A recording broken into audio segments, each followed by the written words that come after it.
तो देखो बच्चों, ये वीडियो मैं बना रहा हूँ एसएससी जीडी की तैयारी करने वाले बच्चों के लिए। आप सभी ने फॉर्म भर दिया है और फॉर्म की आखिरी डेट भी जा चुकी है। लगभग 50 लाख लोगों ने फॉर्म भरा है। वैकेंसी है 39,481 पोस्टों पर आप सभी ने फॉर्म भरा है। तो अब मैं एक सब्जेक्ट की बात करता हूँ, रीजनिंग की, क्योंकि मेरे को रीजनिंग पढ़ानी आती है और मैं रीजनिंग ही पढ़ाता हूँ। कि रीजनिंग के अंदर आपको पूरे में से पूरे नंबर का मतलब 40 में से 40 नंबर आपको कैसे लेके आना है, कैसे अब आपको रीजनिंग पढ़नी है। अब लगभग मैं मोटे तौर पे बात करूं तो आपके पास में 101 दिन बचे हैं। अक्टूबर है लेकिन बीच में दीपावली आ जाएगी, तो नवंबर है, दिसंबर है, जनवरी और फरवरी के अंदर आपके जीडी के एग्जाम आ जाएंगे। तो मोटे तौर पे मैं मानता हूं आपके पास में अब 100 दिन बचे हैं तैयारी करने वाले। 100 दिनों के अंदर एसएससी जीडी के अंदर रीजनिंग में पूरे मतलब 40 में से 40 नंबर आपको कैसे लेके आना है। ये सब्जेक्ट वो है जो आपका एसएससी जीडी का बड़ा अच्छा स्कोर बना देगा। देखो, मैथ्स के अंदर कई बार ऐसा कोई क्वेश्चन आ जाता है जो अपन से नहीं बैठता है। जीके के अंदर कई बार ऐसा क्वेश्चन आता है जिसके बारे में या तो अपन ने पढ़ा नहीं है या फिर अपन को आ नहीं रहा है। लैंग्वेज का जो भी पेपर होता है, हिंदी और इंग्लिश के अंदर भी कुछ उटपटांग क्वेश्चन ऐसे आ जाते हैं। लेकिन रीजनिंग तो वो सब्जेक्ट है बच्चों जो आसान भी है, जिसके अंदर 100% पूरे नंबर लाए जा सकते हैं। तो अब आपकी क्या रणनीति होनी चाहिए, रीजनिंग को कैसे पढ़ा जाएगा जिससे आप पूरे 40 के 40 नंबर लाके इसको तो आप एक साइड में कर सकते हो। तो चलो, पहली बात तो रीजनिंग का आपको सिलेबस देखना पड़ेगा। किस किस टॉपिक से कितने कितने क्वेश्चन आते हैं, वेटेज किस प्रकार का होता है, कौन कौन से टॉपिकों को आपको ज़्यादा इंपॉर्टेंस देना है, उसके बारे में बात करते हैं। तो ये आप रणनीति लेके चलना कि 100 दिन के अंदर रीजनिंग को अच्छे से पढ़ना भी है, रिवीजन भी करना है और उसके बाद आपकी प्रैक्टिस भी होना चाहिए। ये काम यदि आप कर लोगे तो उसके बाद में आपको 3 काम करने पड़ेंगे। अच्छे से सारी की सारी चीज़ें पढ़ो, लर्न करो। उसके बाद में सारी की सारी चीज़ों को आपको क्या करनी पड़ेगी, प्रैक्टिस करनी पड़ेगी। उसके बाद आप क्या करोगे, रिवीजन करोगे, तो आपको 100% आपको अच्छे नंबर मिलेंगे, 100% आपको सफलता जरूर मिलेगी। ऐसा कभी बच्चों हुआ नहीं है कि आपने बहुत जोरदार तैयारी करी, अच्छी तैयारी करी और रीजनिंग के अंदर नंबर कट गए या फिर आपका सिलेक्शन नहीं हुआ। तो पहले सारी चीज़ों को अच्छे से क्या करोगे, लर्न करोगे, मतलब पढ़ोगे, सीखोगे। उसके बाद उन्हीं चीज़ों की आप अच्छे से क्या करोगे, प्रैक्टिस, और प्रैक्टिस के बाद लास्ट में इन चीज़ों का क्या करोगे, आप रिवीजन करोगे। और ये जो मैं टॉपिक बता रहा हूँ उन टॉपिकों के ऊपर ये तीनों काम कर लोगे तो श्योर आपके नंबर कितने आएंगे, 40 में से 40 नंबर 160 नंबर का पेपर है, 160 में से यदि रीजनिंग के 40 नंबर साइड में कर दिया जाए तो बड़ी हेल्प हो जाएगी आपकी। ठीक है, तो आओ अब अपन जो बात करें, आपका सिलेबस क्या है पूरे रीजनिंग का। ये आपको बार बार रीजनिंग के अंदर ये सिलेबस मिलेगा क्योंकि एसएससी लगभग क्या करती है, सारे टॉपिक सिलेबस के अंदर लिख देती है रीजनिंग के कि इन टॉपिकों को आपको पढ़ना है, यहाँ से आपको ये क्वेश्चन पूछे जाएंगे। अब पता नहीं कौन कौन से टॉपिक पढ़े। जीडी के अंदर जो आपको रीजनिंग के जो क्वेश्चन मिलते हैं वो 20 क्वेश्चन मिलते हैं और एक क्वेश्चन कितने नंबर का होता है, 2 नंबर का। तो रीजनिंग कितने नंबर की हो गई, 40। अब आपको क्वेश्चन पूछे जाएंगे 20। ये 20 इन टॉपिकों में से कहाँ से पूछे जाएंगे, तो मैं आपको बता दूं, सिलेक्टेड टॉपिक, उन्हीं टॉपिकों को पढ़ के जाना, आपके बहुत ही बेहतर और बहुत ही अच्छे नंबर मिल जाएंगे। ठीक है, तो आओ सबसे पहले टॉपिकों की बात करें। तो ध्यान दो, रीजनिंग के 3 पार्ट होते हैं, पता आपको, verbal reasoning, non verbal reasoning और एनालिटिकल रीजनिंग। अब मैं बात करता हूं सबसे पहले वर्बल रीजनिंग में से क्वेश्चन कहां से पूछे जाएंगे। सबसे ज्यादा वेटेज क्या इन टॉपिकों को आपको सबसे अच्छे से तैयारी करनी है और सबसे शानदार इनकी प्रैक्टिस करनी है। उन टॉपिकों की जोरदार प्रैक्टिस करने से 40 में से 30 नंबर तो कवर हो ही जाएंगे।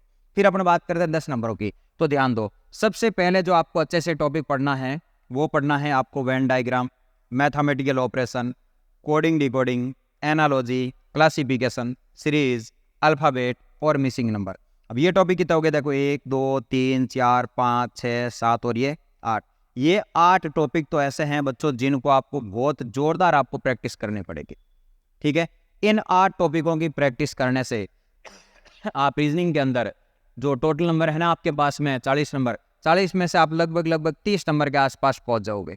इन्हीं टॉपिकों का सारा खेल रहेगा आपके पास में। ये जो बाकी टॉपिक लिखे हुए दिख रहे हैं इनसे ऐसा फिक्स नहीं है कि यहाँ से क्वेश्चन आएगा ही आएगा, लेकिन वेन डायग्राम का एक क्वेश्चन पक्का आएगा, मैथमेटिकल ऑपरेशन का एक क्वेश्चन या 2 क्वेश्चन आपको पक्का मिलेगा। ठीक है, जैसे अपन एक बार लिख लेते हैं कि कितने कितने क्वेश्चन आते हैं, इनके कैसे कैसे आते हैं। तो वेन डायग्राम का एक क्वेश्चन जीडी के अंदर पक्का, मैथमेटिकल ऑपरेशन के 2 क्वेश्चन आप मान लो, कोडिंग डिकोडिंग के कभी 1 आता कभी 2 आता तो 1 मान लो, एनालॉजी का कभी 1 आता कभी 2 आता तो मैं इसके 2 मान लूँ, क्लासिफिकेशन के 1 मान लूँ, सीरीज के आप मान के चलो 2 क्वेश्चन, अल्फाबेट के मान के चलो 1 और मिसिंग नंबर के मान के चलो 1 क्वेश्चन।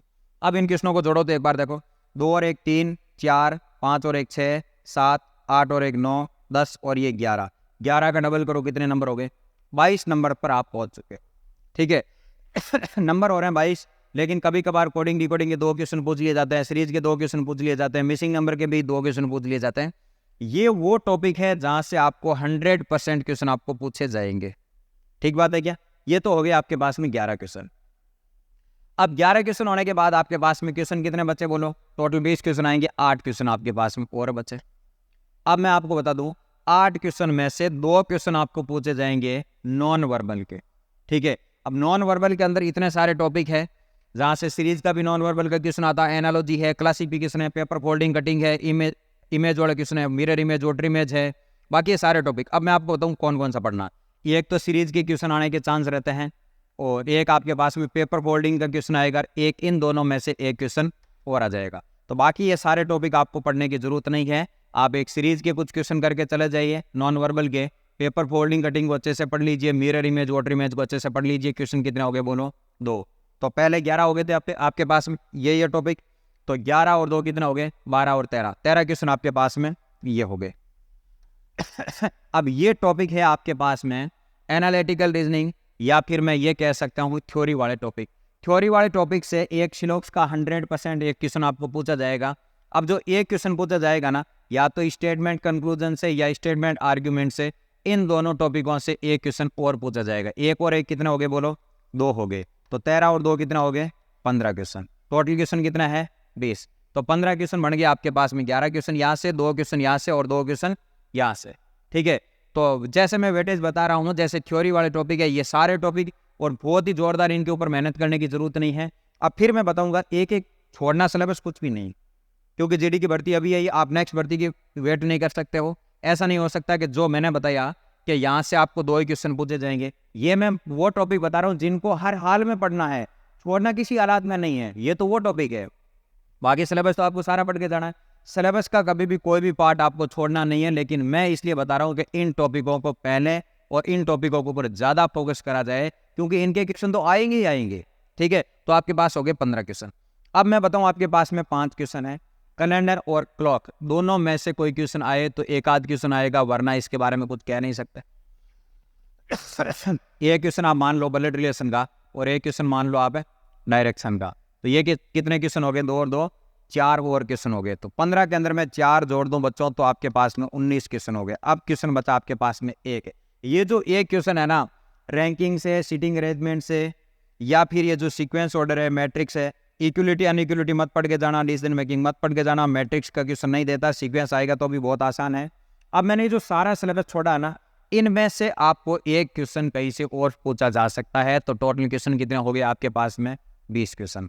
तो मेरे कहने का मतलब ये है कि मैंने जिन टॉपिकों को बताया कि इनके तो 100% क्वेश्चन पूछे जाएंगे। यदि आपको लगता है कि सर एक बार 40 नंबर नहीं तो कुछ ना कुछ नंबर आ जाए, तो मैंने जैसे ये बताया, कैलेंडर क्लॉक एक बार छोड़ दो, फिगर काउंटिंग छोड़ दो, ब्लड रिलेशन पढ़ो, डायरेक्शन पढ़ो, ये टॉपिक भी छोड़ो आप, और ये रेड वाले सारे टॉपिक पढ़ लो।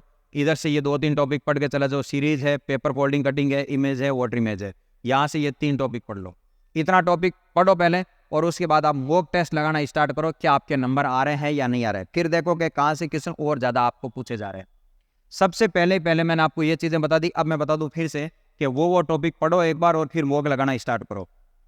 सबसे पहले ब्लड रिलेशन, डायरेक्शन, 2 टॉपिक ये पढ़ लो। उसके बाद Venn diagram, mathematical operation, coding decoding, cube dice मैंने छोड़ दिया, लेकिन डाइज के क्वेश्चन कभी कभार एक आध पूछ लिया जाता है। ठीक है, एनालॉजी है, क्लासिफिकेशन है, सीरीज है, अल्फाबेट है, मिसिंग नंबर है, ये टॉपिक। उसके बाद में नॉन वर्बल में से series, paper folding, mirror image और वाटर इमेज ये पढ़ लो, और 3 टॉपिक ये पढ़ लो। ठीक है, ये पढ़ के काफ़ी सारे कम से कम 10-20 मॉक टेस्ट लगाओ। अब ऐसा मत करना कि एक सिलेबस को, कैलेंडर को पढ़ना स्टार्ट करेंगे, 10 दिनों तक हम कैलेंडर पढ़ेंगे, फिर 5 दिन तक क्लॉक पढ़ेंगे। ऐसा आपको बिल्कुल नहीं करना है, क्योंकि इतना आपके लिए जीडी के लिए टाइम नहीं बचा। जितनी ज़्यादा प्रैक्टिस करोगे उतने बेहतर आपको नंबर मिलने वाला है।